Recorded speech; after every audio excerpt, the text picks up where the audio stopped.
Horn bamboo forest created by Stuart Horn and his lovely wife Deborah, who is not in this film, I don't think. These are one of the sweetest sounding chimes I think I've ever heard.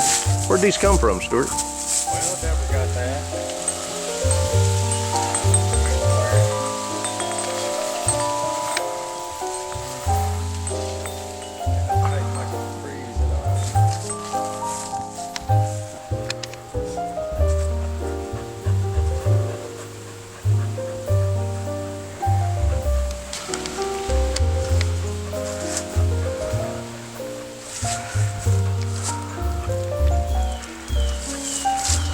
Stuart Horn of Madison County, Alabama, and the world's famous bamboo garden. Stuart, can you tell us anything about this marvelous bamboo we see around us? Well, I planted it a long time ago, quite a long time ago. Something like 1980. Some before that even. Found a man who had a lot of different species of bamboo from Birmingham, Steve Ray. So Steve Ray furnished you with your first crop of bamboo? He gave me starts. Didn't give them to me, but anyway, he sold me some little plants. And I thought, well, someday I'll have a jungle. Well, a jungle is right, Stuart. You got one now. And I'm also, these are great gates too, man. I mean, it's got little spike sculptures. You know, we went up by Minco and saw those little fences there. My son and a friend of his, they built these along with me. So can we take a tour of the bamboo forest now? Okay, so we're fixing to enter the bamboo forest here. And it's really a stark contrast because we're looking at trees which are typical and very common in North Alabama. Oh, tour, Stuart, if we can.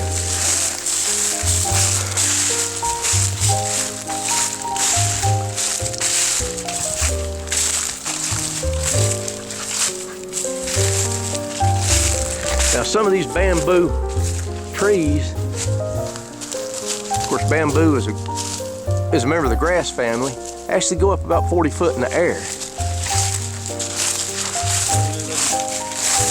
And Stuart says some of them go up further than 40 foot. This species right here, which is a small, rubro marginata, Phylostachys rubro marginata. Now what's the type of bamboo that is now?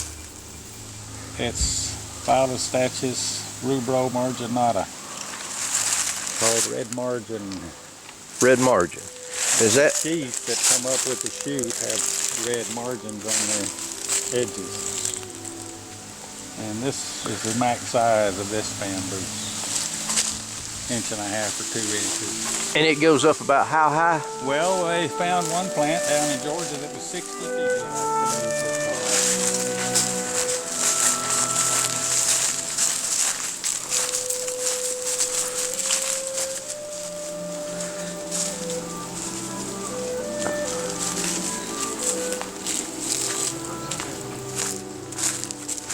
What's down there? Persimmon.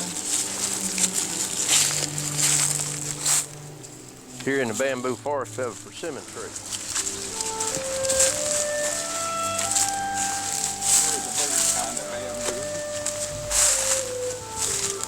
You know, walking through here, you expect to see a panda bear jump out here just any minute, or you're munching on the leaves.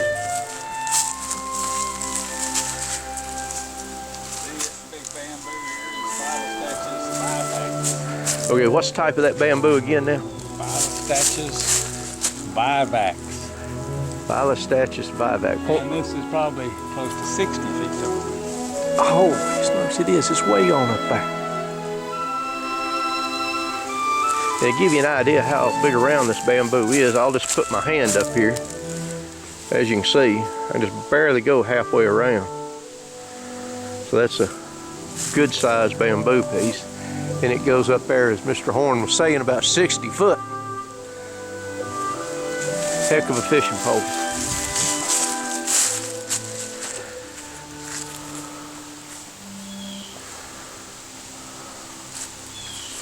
But this is a nice little trail through here.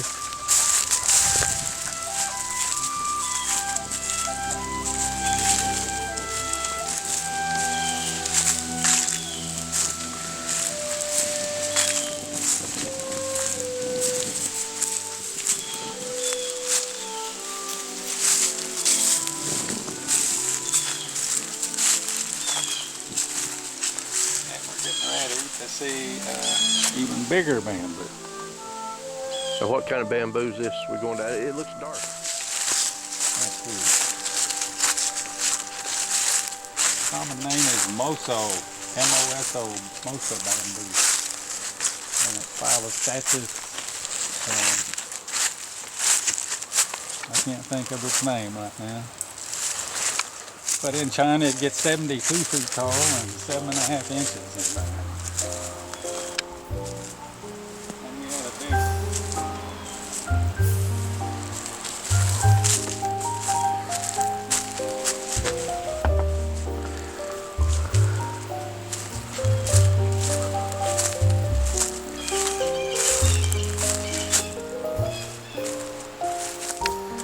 Oh, that's a big piece of bamboo right there. That's a big piece of bamboo. And it's amazing. I probably had 50 or 60 this size come up this year. So how old is that piece of bamboo right there, Stuart? That came up in April, I think. Maybe March it started out of the ground. And grew to its full height, put on branches, and then put on leaves in 2 months. So this came out of the ground this last spring. now what can this type of bamboo be utilized for? Oh, everything. They export a great number of poles. They use this for scaffolding. They make truck beds and they make wall panels. Paper in China and India, 50% of the paper is made out of bamboo. Or it was a while back. And this is, and it only takes basically to reach this size about, let's see, we're talking about April, May, so May, June, July, August, September, October, about 6 months? It takes 2 months to reach this size. 2 months. But you have to have an aged, mature grove, which takes probably 15 to 20 years.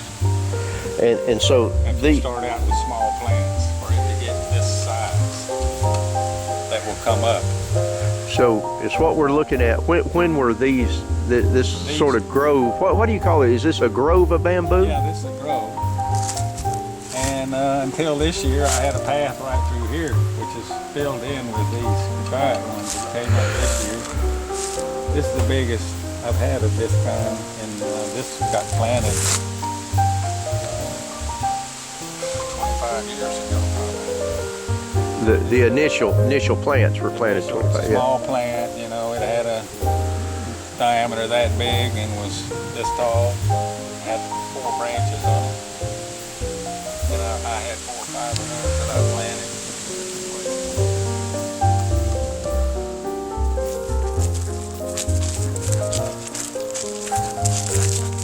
So once again, we're not in China. We're in North Alabama in Madison County at the foot of Keel Mountain.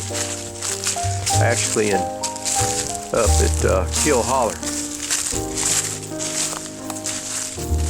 Some people might say. Common name. And it's fastuoso. And it is thick through there. I mean, it's really thick. And it gets like the a name thicket. from it doesn't get branches real low on the stalks, and they kind of come as clumps at the top. Now these would make a better fishing pole here now, yeah, actually. Right. Yes, that's true.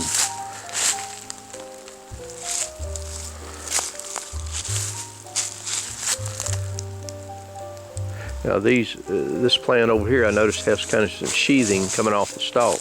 Yeah. Now this plant will hold its sheathing for a long time, where most sheaths fall off as soon as they shoot or soon after. Well, it's very obvious once the plant gets established, it grows very readily and heartily in this soil. And so once it gets some plant mass. And of course the plant reproduces from the tubers and rhizomes of the roots, just like grass does. Now this doesn't seed, does it? Well, it does actually. Oh, it does seed. But it could be, you know, some are an 80-year period, some 130-year period, and they will flower all over a continent at one time. What about that? Have you seen these flower yet? I've seen, we've had a couple of flowerings of different species. And we had one that was supposed to flower back in the 90s, but it never did flower here that I could tell. But what happens, they let it all die over a whole continent. Just a certain species, when it flowers, it dwindles to nothing and then just dies off. And then but it drops thousands, millions of seeds, and they start with little tiny plants, and then over however long, 8 to 20 years before you'll get a mature stand again. Now, you'd think that this stuff could be grown in Alabama and sure. harvested and for a crop. They've already, you know, the ex-governor's wife lives in Coleman, Folsom. The woman is getting together with these people who started a flooring factory of bamboo out in Oregon. And they're going to build a factory in Alabama, and they're going to get the farmers in the Black Belt to plant bamboo and supply their factory with poles. Initially, they're going to import the poles to make whatever they make. Anyway, they supposedly have the funding to start this project, and hopefully it'll be successful, and it may become a real cash crop for Alabama farmers. Well, looking at this crop you got started here, I could see where it'd become a very viable cash crop. Bamboo cleans the air better than trees does. It's an incredible soil holder. It is, you know, they make paper out of it and have for thousands of years. And it's a good substitute for dwindling wood resources. But in China, the bamboo is dwindling just like the woods are everywhere else. So we could actually benefit from the plant that really came from Asia, yes, to sell it back to Asia. Now that would be good. Instead of us buying cars from Asia, we could. With Asia. Well, I mean, if it dies out in Asia, what are they going to do? You know that the pollution is tremendous over there. I know it is. That's true. Well, this is very interesting. So here we have a bamboo. It's not only beautiful, but it has the potential of being a fantastic cash crop, and then it reproduces very rapidly once the a stand is established. You never till the soil. All you do is harvest. And we were manage it. We were talking a while ago. The shoots come up when now? In the spring, depending on the species. One of them started as early as late February. That most of them. It's tricky in the United States because in China, where it lives, it doesn't get the cold spring frost that we get, and the frost will kill the shoots. I got you. So it's kind of. Of course, the shoots are edible. The shoots are edible. So China exports bamboo poles, and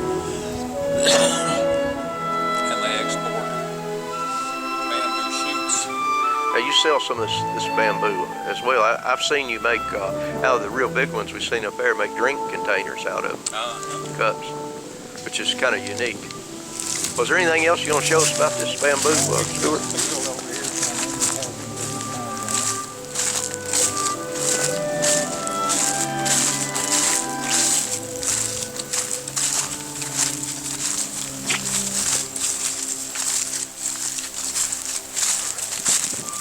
Here we're going into a little open area. Of course, we can see the bamboo sticking out of the shrub canopy here.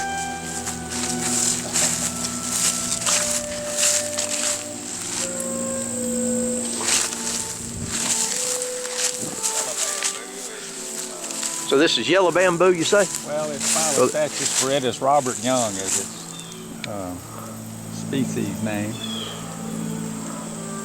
It's from the viridis, Phyllostatus viridis. Well, it's real easy to see why they call it yellow bamboo. And it gets these.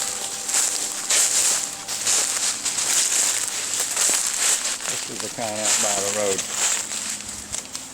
And it goes up about how high? Well, probably 45 to 50 feet. This one is different in that it swoops kind of, doesn't grow real straight like moso.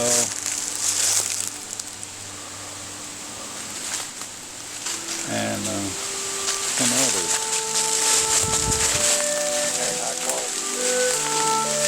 Well, this is the Alabama bamboo story.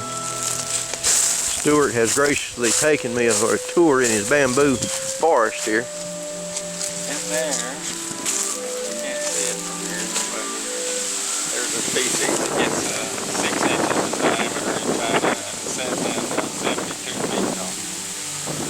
And it's, Does the trail go down that way? it does. They say we got 2 trails here, one that way and one down here out of our clearing. I saw a giant copperhead out here. Oh, did you? The most beautiful. Really beautiful, and it's slow to propagate. Now this is the black bamboo, you say? Yeah, Phyllostatus nigra. Well, Stuart, I'm impressed that you know all the scientific terminology of them. Well, I haven't been able to come up with so much.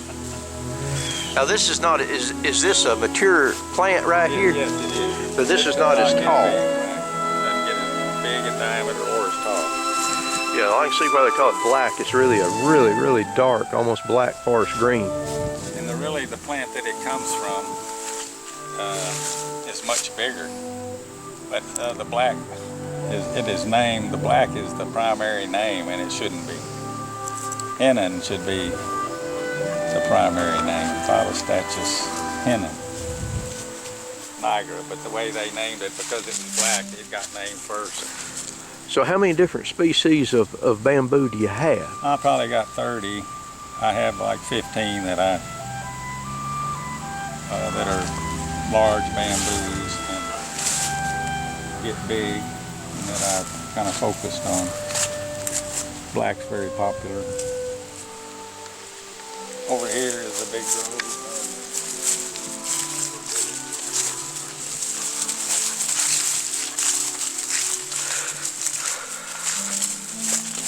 This is viridis, you say? Yeah, that's that yellow bamboo. Okay. Is an offshoot of this, a cultivar they would call it. Hold the camera off and we'll walk over Phyllostatus pandasoides, and it's the strongest, grows incredibly straight, it's very thick walled, used all over Japan. It's called, its common name is Japanese timber. Japanese timber. And well, it'll get up to 6 inches in diameter. And this is how old of a stand right here? Well, it's probably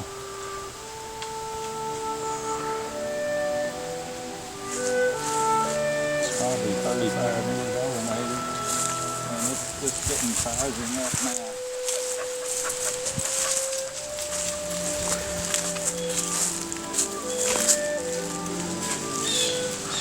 That's a big one right there.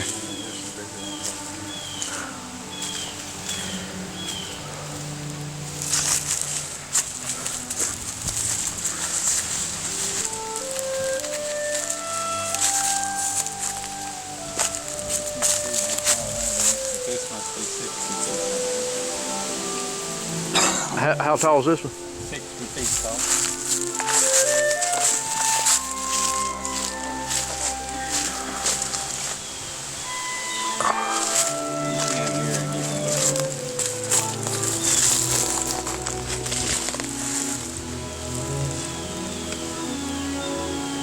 Oh, yeah.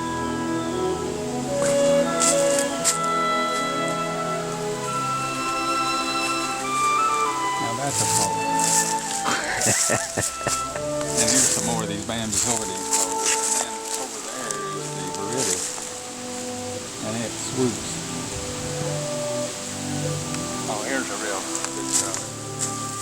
Pandas-hoid. Yeah.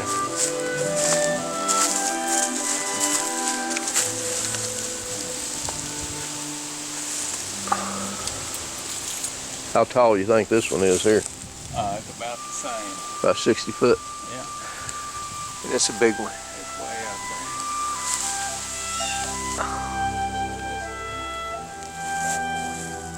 there. Well, it needs a lot of work done on it, but it doesn't get. And like each plant lives like 8 to 13 years, and then it dies. But all these plants, unless I've dug in here, dug plants, it's all hooked together as one plant. So actually we're seeing a lot of stalks from one organism.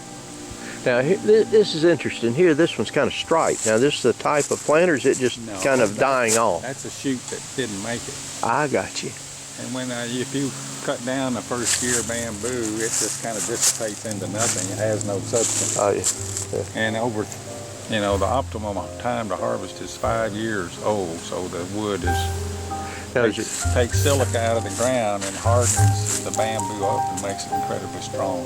I got you. And so, is there any plant that has a variegated stalk? Yeah. That yellow bamboo gets green stripes as a variegation in places. And some of the smaller bamboos have variegated leaves. In the background, way back in there, is Statu's henna, Niagara henna. It gets thick back in there. Yeah. So the copperheads like this area? Well, that copperhead I saw out there, that was just the most beautiful snake I've ever seen. And he wasn't scared a bit.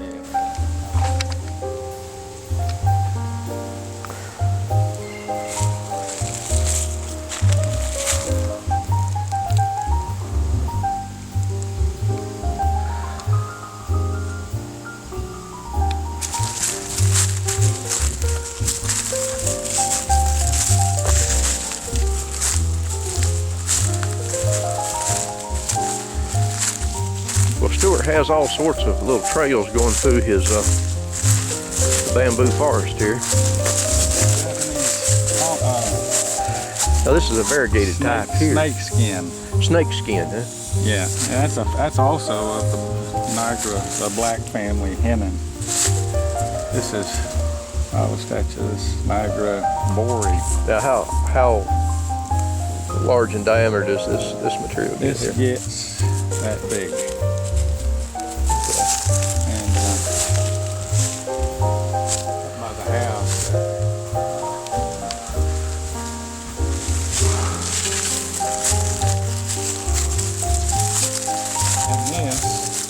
Most of the things that show on the bamboo disappear when it turns brown after it's been cut. But these marks will stay on it. Oh, there's a dead one there. Now how long does this bamboo live? Well, the individual plants don't live any longer than 13 years. I got you. They're all connected underground. And, like up by my house, I planted bamboo, and where it came out in the yard and I mowed it, it quit growing out there and moved the other direction. And they say that if you want it to grow somewhere, if you fertilize there, it will know that and go there to get the fertilizer. It'll grow to the place.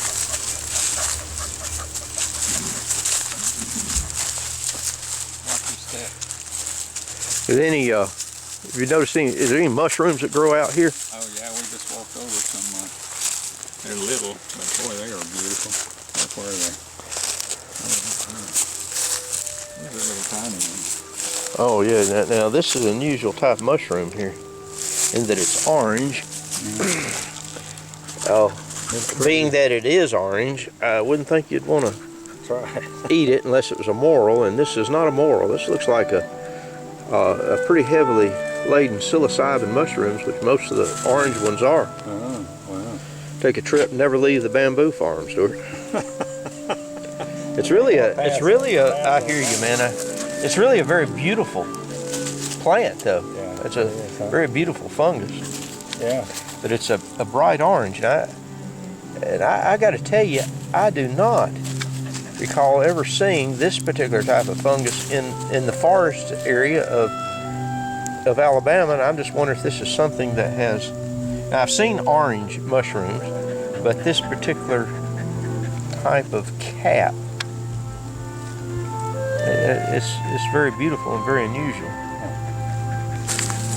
So we're going to wrap up our trip. My battery's running low and time is going on down the road here. Wrap up our trip through the horn bamboo forest. Well, Stuart, I want to tell you, I'm really impressed. And my dog certainly has liked this trip through here. My dog, Baby, has liked this trip through here. Oh man, that's a beautiful stand of yellow over there.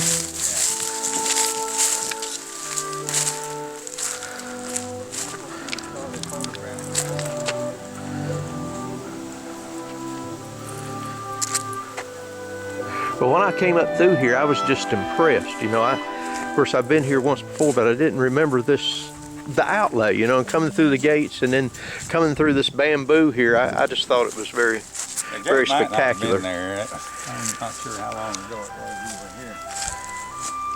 Here's one more kind that gets pretty big, and it's called Phyllostatus dulcis. Sweet shoot is its common name. Does it taste sweet to eat? Yeah, you don't have to boil it apparently to. But most bamboo shoots are bitter and have to be boiled once, sometimes twice, depending on the kind. Kind of like poke salad. I guess, right. They have to blanch it first. Yeah. So, bamboo's an amazing plant. Not only is it amazing, but it has the potential to be a cash crop for Alabama and bring jobs to the state. Yes, it does. If our politicians would realize the importance of it. I always thought they should plant it on the freeways and they could make paper, you know, out of it, and it would act as a crash barrier. Oh, that's right, it would. They'd have to protect the highways from the roots. You know, the highway must be so dense and. Well, this is where we came in at. The roots will pop up this blacktop.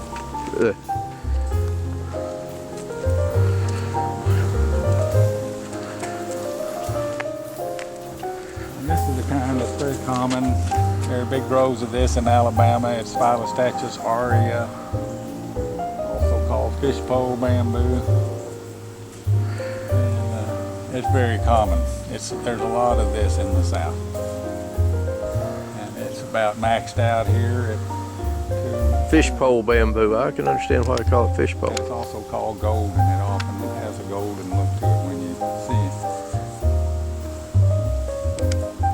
The leaves stay on until spring.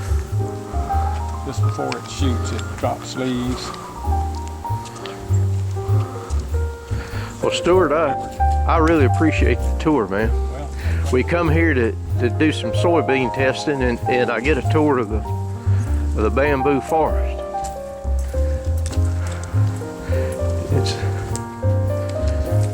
It's very impressive and very beautiful. well, thanks. And this is Gary Morgan, and I've been filming Stuart Horn's property here in his bamboo forest, which is very unusual for North Alabama, out at the foot of beautiful Keel Mountain and Keel Holler. Many thanks, Stuart. Oh, you're welcome.